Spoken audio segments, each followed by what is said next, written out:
Nammo, good morning. It's Thursday, April 16th, 2020. We're here for our daily practice check-in. Listen, listen, listen. This beautiful sound calls us back to our true home.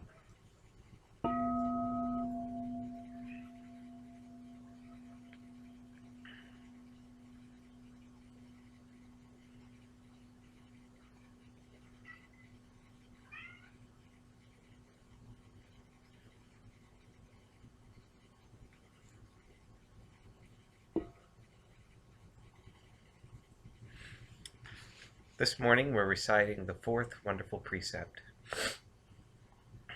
Aware of the suffering caused by unmindful speech and the inability to listen to others, I vow to cultivate loving speech and deep listening in order to bring joy and happiness to others and to relieve others of their suffering. Knowing that words can create happiness or suffering, I'm determined to speak truthfully, with words that inspire self-confidence, joy, and hope. I will not spread news that I do not know to be certain, and will not criticize or condemn things of which I am not sure. I will refrain from uttering words that can cause division or discord, or that can cause the family or the community to break. I'm determined to make all efforts to reconcile and resolve all conflicts, however small.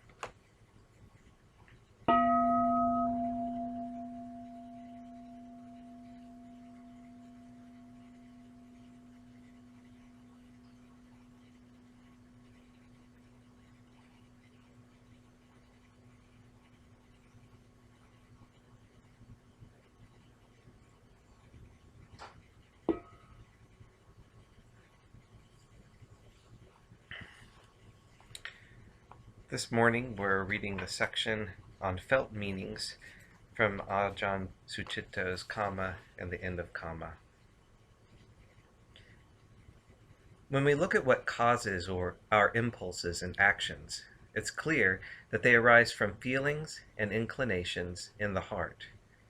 These mental feelings and inclinations are bound up with perceptions or felt meanings, such as feeling lonely or feeling welcome, based on what we feel like taking a walk or feel like visiting so-and-so. There's an inclination. Somebody says something to us and we might say, "Oh, that sounded really hostile to me." That's a felt meaning, a mental perception. There's an emotive interpretation of the words that somebody uttered, and it's likely that that will be the basis for intention. Our inclinations, actions, and reactions. The feel in that, the perception, is a heart impression called designation contact, adivakana pasa. Although it is based upon external contact, this designation contact, rather than contact with something external, is a significant formulator of the impressions that move us. Some intention is based on the body's reflexes, but mostly it's the heart impression of whatever is seen, heard, smelt, touched, tasted, or thought that gets us going, for good or bad. The felt meaning gets more powerful if we feel that someone did something to us on purpose, rather than if it was done by accident or out of coincidence.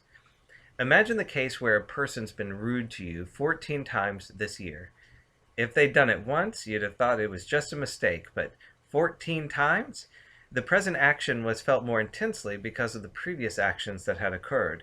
The felt meaning develops some weight dependent on an emotive inference. We can infer deliberation. He did that on purpose. Or fatalism. I always have to put up with careless people. We can react psychologically, verbally, or physically in accordance.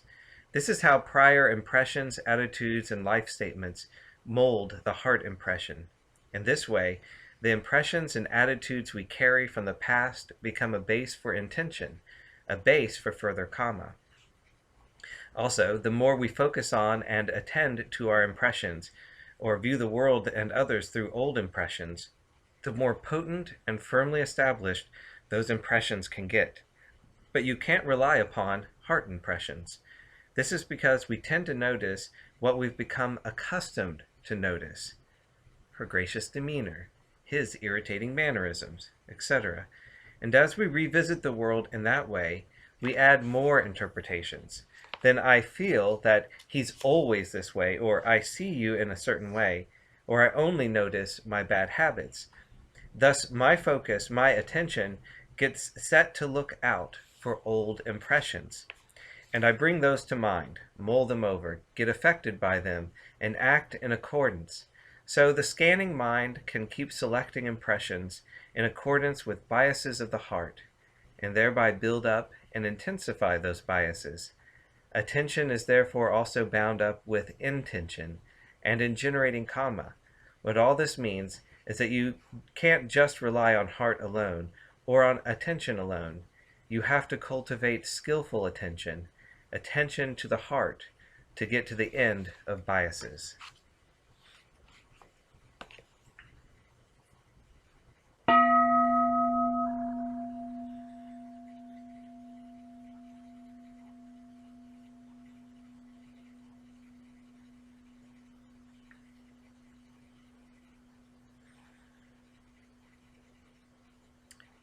May all beings be well.